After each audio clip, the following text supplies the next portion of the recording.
for the classic movie while you were sleeping.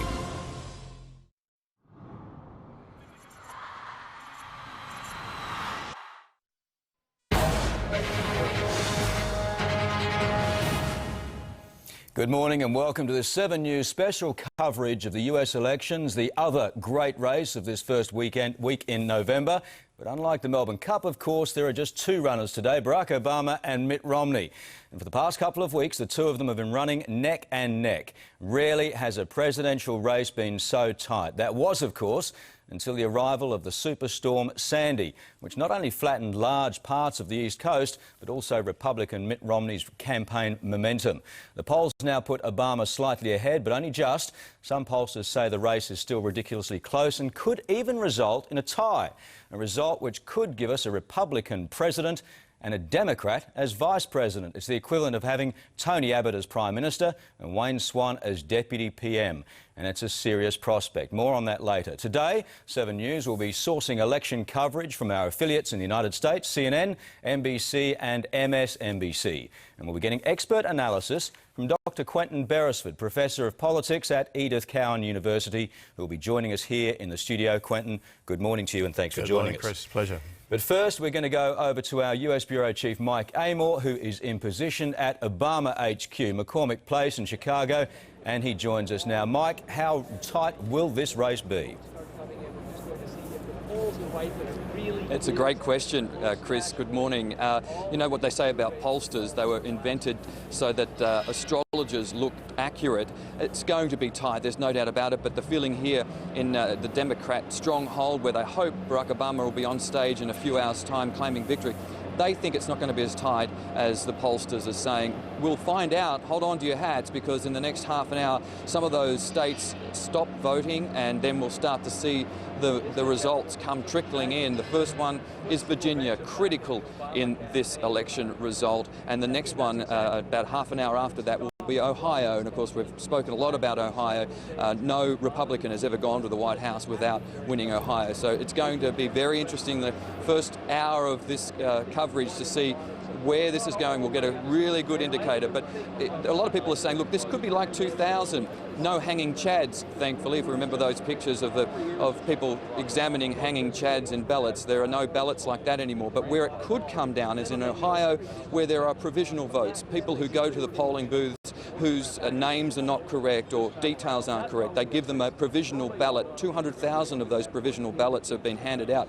If it's so close in Ohio, less than 200,000, they'll have to count those provisional ballots, and they won't begin doing that for another 10 days after this election. So they're the things that you're going to see play out potentially today. But Barack Obama played basketball today. It's an election tradition for him. He's very confident, we're told.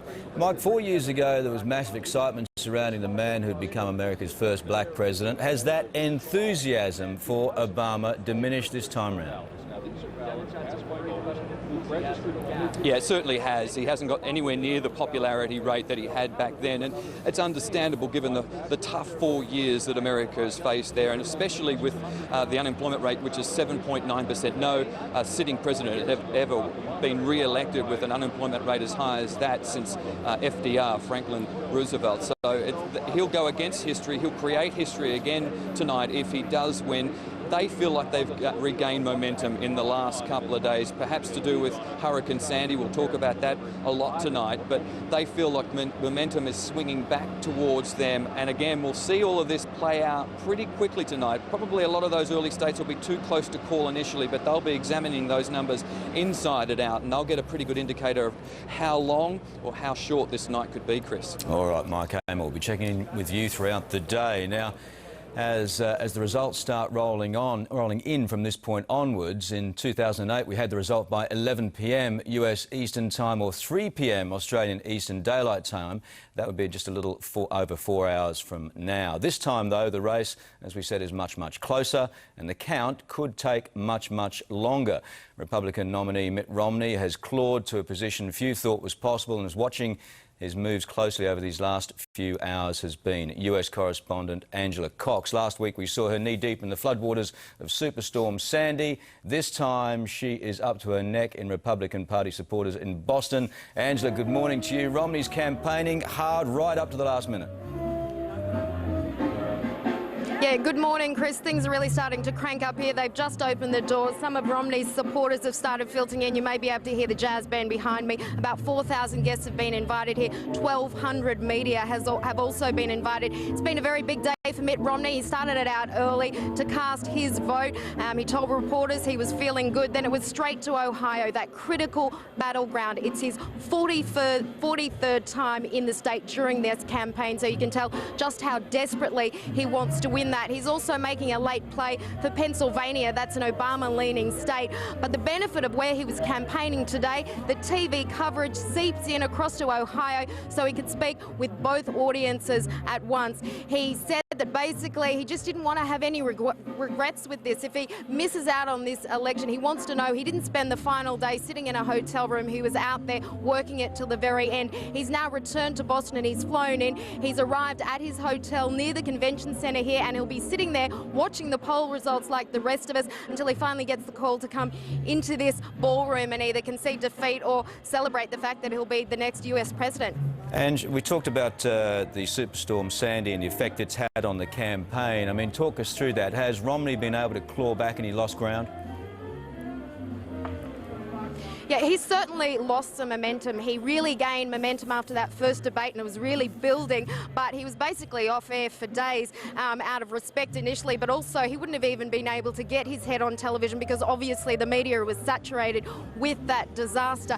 The other issue was that it gave President Obama the perfect opportunity to flex his presidential muscle. As much as he was saying that it wasn't about politics, it gave him a chance to be a leader in a crisis. And for what most people are saying, he did it very well. His approval ratings, 68%, about how he handled that disaster. Hasn't been that high since he got Osama bin Laden. But the other very powerful image was the image of him working alongside the New Jersey governor. The New Jersey governor, Chris Christie, is the highest profile Republican in America, bar Mitt Romney. This is the guy who was the keynote speaker at the Republican convention when Romney was nominated. And he's standing up at a press conference telling Americans that he's working very well alongside Obama, that he couldn't ask for anything else from the president, and he'd done a superb job in handling the crisis. Now, why that is so significant is the biggest criticism of the president is that he can't work alongside Republicans to get things through the Congress. And that very, very visual moment showed all of America that when push comes to shove, he can. We'll see how that moment plays out in the next few hours. All right, Ange Cox, thanks for talking to us this morning. We will get back to you. Now to discuss the US election and how it works, I'm joined by Professor Quentin Beresford from Edith Cowan University, who's lectured in US politics. This electoral college system, it's confusing, it's confounding, it's complex. Is there any simple way of explaining how this thing operates? I think, Chris, the simplest way to say it is this, that the election for US president is not a single vote across the nation. It's an election in 50 states. Each state in the US is given a number of votes according to their population. So you get big states like California, 50 electoral votes. You get small states like Iowa with 6 electoral college votes. Now, each candidate gets, on a winner-take-all basis, all the votes from that state. So it's a state-by-state count. So state-by-state count, and they're adding up. So if Obama wins California, he takes all the 50 electoral votes from California. Now, there are 538 electoral college votes across the nation. The magical figure is 270 because that's the majority. The tie is 269 each.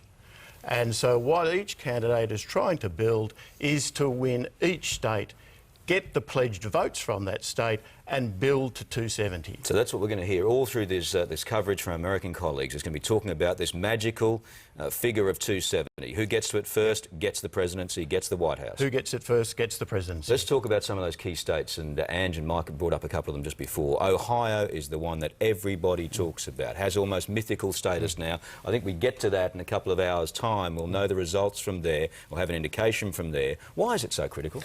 It's picked the last 12 presidents, so it's a bellwether state. It's a microcosm of America in many ways. It's got big cities, it's got Christian evangelicals, it's got rural. So in many respects, it mirrors the larger American, demographic. It's critical to Romney. There are very few other paths to the presidency for Romney if he can't pick up Ohio, because other swing states are really, favouring Obama. So it's critical to both because it's got 18 electoral college votes. So there's a big number at stake. It has this history of picking the winner. It's a microcosm of America, and it's critical to Romney. No Republican candidate has won the presidency without winning Ohio. And the polls, it's got to be said, have been going towards Obama this last few days. The unemployment rate there is a full point less than the national rate. Obama's had the bailout of the auto industry. He's got some momentum there. It sort of seems to be carrying through from him. That must be worrying the Republicans. Look, I think the auto bailout was the critical factor for Obama in this election. There's 1 in 8 jobs in Ohio depend on the auto industry. I mean, as we know, the auto industry crashed after the great financial crash. Obama rescued it, and riskily, Romney opposed that bailout. And he's been scrambling ever since. All right, now, interesting, I'm just looking at the timing here. We'll know the results from Ohio's polls closed at around 19:30, 7:30 in local time, which is about 11:30 Australian Eastern time. So we'll know in about 4.5 hours how that state is starting to look. Just tell us too, when these polls close, and we have the times here about how each of them move across the country from east to west, and they close, we start to get the results. How quickly will we know? So when it closes, how quickly will we know whether that state's gone Republican or gone Democrat? Depends how close it is. Depends how close it is. I mean, you look at a state like Virginia, for instance. Northern Virginia, more pro-Democrat. Southern Virginia, very Republican. So it depends on where the votes are coming from, firstly, how quickly they get the whole state counted. But, we should know, hopefully, relatively quickly, if it isn't too close. All right, well, we'll be talking to you throughout the day. Thank you, Quentin, for that first analysis. And we'll go to an ad break, and we're back shortly, straight after this, with our coverage from America.